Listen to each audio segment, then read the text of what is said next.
जय माता दी दोस्तों, आज आप सुनने जा रहे हैं दुर्गा सप्तशती के 5वें अध्याय को। दुर्गा सप्तशती के 5वें अध्याय में माँ सरस्वती के रूप का वर्णन करते हुए बताया गया है कि माँ सरस्वती की प्रसन्नता के लिए उत्तर चरित्र के पाठ में इसका विनियोग किया जाता है। आप सभी भक्तजनों से मेरा अनुरोध है कि दुर्गा सप्तशती के इस पाठ को अंत तक जरूर सुने, तभी आपको इसका शुभ फल प्राप्त होगा। और अगर मेरे द्वारा की गई व्याख्या आपको पसंद आए तो आप वीडियो को जरूर लाइक करें। दुर्गा सप्तशती के 5वें अध्याय में माँ सरस्वती के स्वरूप की व्याख्या करते हुए बताया गया है कि माता के कर कमलों में घंटा, शूल, हल, शंख, मूसल, चक्र, धनुष और बाण धारण करती हैं। शरद ऋतु के शोभा संपन्न चंद्रमा के समान जिनकी मनोहर कांति है, जो तीनों लोगों की आधारभूता और शुंभ आदि दैत्यों का नाश करने वाली है, तथा गौरी के शरीर से जिनका प्राकट्य हुआ है, उन महासरस्वती देवी का मैं निरंतर भजन करता हूँ। इस अध्याय की व्याख्या करते हुए ऋषि कहते हैं, पूर्व काल में शुंभ और निशुंभ नाम के असुरों ने अपने बल के घमंड में आकर शचीपति इंद्र के हाथ से तीनों लोगों का राज्य और यज्ञ भाग छीन लिया। वे दोनों सूर्य, चंद्रमा, कुबेर, यम और वरुण के अधिकार का भी उपयोग करने लगे। वायु और अग्नि का कार्य भी वे ही करने लगे। उन दोनों ने सब देवताओं को अपमानित, राज्य भ्रष्ट, पराजित तथा अधिकारहीन करके स्वर्ग से निकाल दिया। उन दोनों महान असुरों से तिरस्कृत देवताओं ने अपराजिता देवी का स्मरण किया और सोचा, माँ जगदम्बा ने हम लोगों को वर दिया था कि आपत्ति काल में स्मरण करने पर मैं तुम्हारी सब आपत्तियों का तत्काल ही नाश कर दूंगी। यह विचार कर देवता गिरिराज हिमालय पर गए और वहाँ भगवती विष्णु माया की स्तुति करने लगे। नमस्कार है प्रकृति एवं भद्रा को प्रणाम है। हम लोग नियम पूर्वक जगदम्बा को नमस्कार करते हैं। रौद्रा को नमस्कार है। नित्या गौरी एवं धात्री को बारंबार नमस्कार है। ज्योत्सनामयी चंद्र रूपिणी एवं सुख स्वरूपा देवी को सतत प्रणाम है। शरणागतों का कल्याण करने वाली वृद्धि एवं सिद्धि रूपा देवी को हम बारंबार नमस्कार करते हैं। राजाओं की लक्ष्मी तथा शर्वाणी स्वरूपा आप जगदम्बा को बारंबार नमस्कार है। दुर्गा दुर्ग पारा, दुर्गम संकट से पार उतारने वाली, सारा सबकी सारभूता, सर्वकारिणी, ख्याति कृष्णा एवं धूम्रा देवी को सर्वदा नमस्कार है। अत्यंत सौम्य तथा अत्यंत रौद्र रूपा देवी को हम नमस्कार करते हैं। उन्हें हमारा बारंबार प्रणाम है। जगत की आधारभूता कीर्ति देवी को बारंबार नमस्कार है। जो देवी सब प्राणियों में विष्णु माया के नाम से कही जाती है, उनको नमस्कार, उनको नमस्कार, उनको बारंबार नमस्कार है। जो देवी सब प्राणियों में चेतना कहलाती है, उनको नमस्कार, उनको नमस्कार, उनको बारंबार नमस्कार है। जो देवी सब प्राणियों में बुद्धि रूप से स्थित है, उनको नमस्कार, उनको नमस्कार, उनको बारंबार नमस्कार है। जो देवी सब प्राणियों में निंद्रा रूप से स्थित है, उनको नमस्कार, उनको नमस्कार, उनको बारंबार नमस्कार है। जो देवी सब प्राणियों में क्षुधा रूप से स्थित है, उनको नमस्कार, उनको नमस्कार, उनको बारंबार नमस्कार है। जो देवी सब प्राणियों में छाया रूप से स्थित है, उनको नमस्कार, उनको नमस्कार, उनको बारंबार नमस्कार है। जो देवी सब प्राणियों में शक्ति रूप से स्थित है, उनको नमस्कार, उनको नमस्कार, उनको बारंबार नमस्कार है। जो देवी सब प्राणियों में तृष्णा रूप से स्थित है, उनको नमस्कार, उनको नमस्कार, उनको बारंबार नमस्कार है। जो देवी सब प्राणियों में शांति क्षमा रूप से स्थित है, उनको नमस्कार, उनको नमस्कार, उनको बारंबार नमस्कार है। जो देवी सब प्राणियों में जाति रूप से स्थित है, उनको नमस्कार, उनको नमस्कार, उनको बारंबार नमस्कार है। जो देवी सब प्राणियों में लज्जा रूप से स्थित है, उनको नमस्कार, उनको नमस्कार, उनको बारंबार नमस्कार है। जो देवी सब प्राणियों में शांति रूप से स्थित है, उनको नमस्कार, उनको नमस्कार, उनको बारंबार नमस्कार है। जो देवी सब प्राणियों में श्रद्धा रूप से स्थित है, उनको नमस्कार, उनको नमस्कार, उनको बारंबार नमस्कार है। जो देवी सब प्राणियों में कांति रूप से स्थित है, उनको नमस्कार, उनको नमस्कार, उनको बारंबार नमस्कार है। जो देवी सब प्राणियों में लक्ष्मी रूप से स्थित है, उनको नमस्कार, उनको नमस्कार, उनको बारंबार नमस्कार है। जो देवी सब प्राणियों में वृत्ति रूप से स्थित है, उनको नमस्कार, उनको नमस्कार, उनको बारंबार नमस्कार है। जो देवी सब प्राणियों में स्मृति रूप से स्थित है, उनको नमस्कार, उनको नमस्कार, उनको बारंबार नमस्कार है।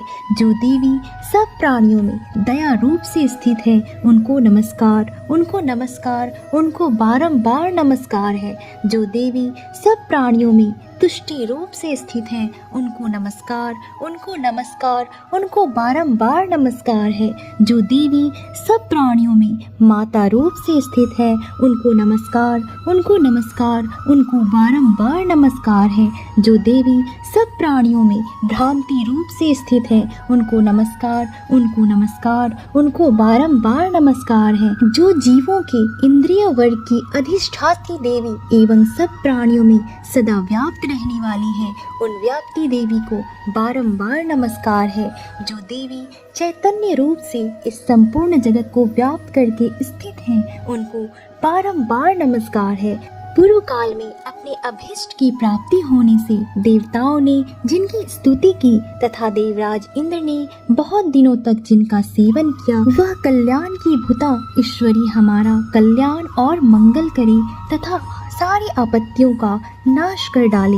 उद्दंड दैत्यों से सताए हुए हम सभी देवता जिन परमेश्वरी को इस समय नमस्कार करते हैं तथा जो भक्ति से विनम्र पुरुषों द्वारा स्मरण की जाने पर तत्काल ही संपूर्ण विपत्तियों का नाश कर देती है, वे जगदम्बा हमारे संकट को दूर करें। ऋषि कहते हैं, हे राजन, इस प्रकार जब देवता स्तुति कर रहे थे उस समय पार्वती देवी गंगा जी के जल में स्नान करने के लिए वहां आई। वह इतनी सुंदर भौहें वाली भगवती ने देवताओं से पूछा, आप लोग यहाँ किसकी स्तुति करते हैं?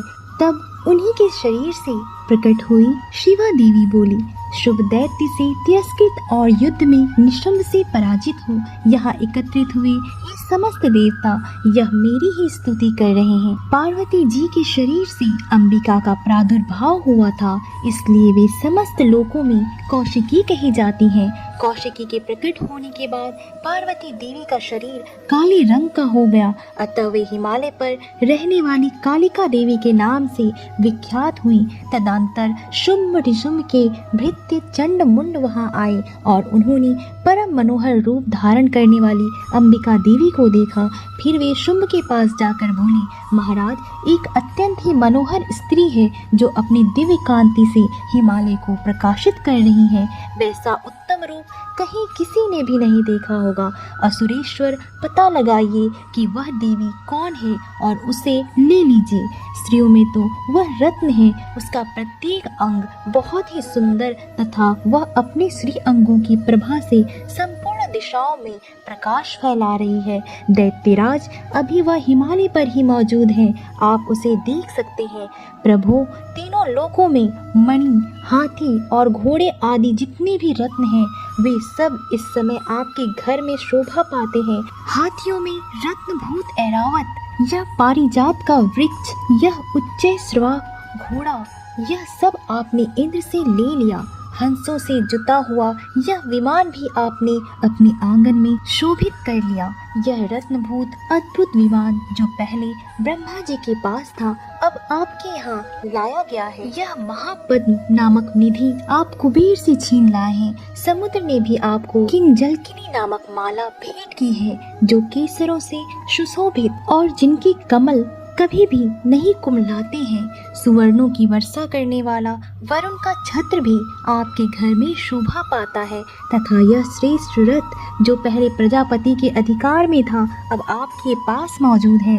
दैत्येश्वर, मृत्यु की उत्क्रांतिदा नामक वाली शक्ति भी आपने छीन ली है तथा वरुण का पाश और समुद्र में होने वाले सब प्रकार के रत्न आपके भाई निशुंभ के अधिकार में हैं। अग्नि ने भी स्वतः ही शुद्ध किए हुए 2 वस्त्र आपकी सेवा में अर्पित किए हैं। दैत्यराज, इस प्रकार सभी रत्न आपने एकत्र कर लिए हैं। फिर जो यह स्त्रियों में रत्न रूप कल्याणमयी देवी है, इसे आप क्यों नहीं अपने अधिकार में कर लेते हैं? ऋषि कहते हैं, चंडमुंड का यह वचन सुनकर शुंभ ने महादैत्य सुग्रीव को दूत बनाकर देवी के पास भेजा और कहा, तुम मेरी आज्ञा से उसके सामने ये बातें कहना और ऐसा उपाय करना जिससे प्रसन्न होकर वह शीघ्र ही यहाँ आ जाए। वह दूत पर्वत के अत्यंत रमणीय प्रदेश में जहाँ देवी मौजूद थी गया और मधुर वाणी में कोमल वचन में बोला, हे देवी, दैत्यराज शुंभ इस समय तीनों लोकों के परमेश्वर हैं। मैं उन्हीं का भेजा हुआ दूत हूँ और यहाँ तुम्हारे ही पास आया हूँ। उनकी आज्ञा सदा सब देवता एक स्वर से मानते हैं, कोई उसका उल्लंघन नहीं कर सकता। वे संपूर्ण देवताओं को परास्त कर चुके हैं। उन्होंने तुम्हारे लिए जो संदेश दिया है उसे सुनो।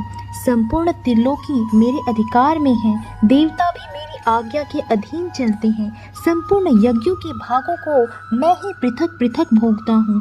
तीनों लोकों में जितने श्रेष्ठ रत्न हैं वे सब मेरे अधिकार में हैं। देवराज इंद्र का वाहन ऐरावत जो हाथियों में रत्न के समान है मैंने छीन लिया है। क्षीर सागर का मंथन करने से जो अश्वरत्न उच्च श्रवा प्रकट हुआ था उसे देवताओं ने मेरे पैरों पर पड़कर समर्पित किया है। हे सुंदरी, उनकी सिवा और भी जितने रत्नभूत पदार्थ देवताओं, गंधर्वों और नागों के पास थे वे सब अब मेरे ही पास आ गए हैं। हे देवी, हम लोग तुम्हें संसार की स्त्रियों में रत्न मानते हैं, अतः तुम हमारे पास आ जाओ, क्योंकि रत्नों का उपभोग करने वाले हम ही हैं। चंचल कटाक्षों वाली सुंदरी, तुम मेरी या मेरे भाई महापराक्रमी निशुंभ की सेवा में आ जाओ, क्योंकि तुम रत्न स्वरूपा हो। मेरा वरण करने से तुम्हें तुलना रहित महान ऐश्वर्य की प्राप्ति होगी।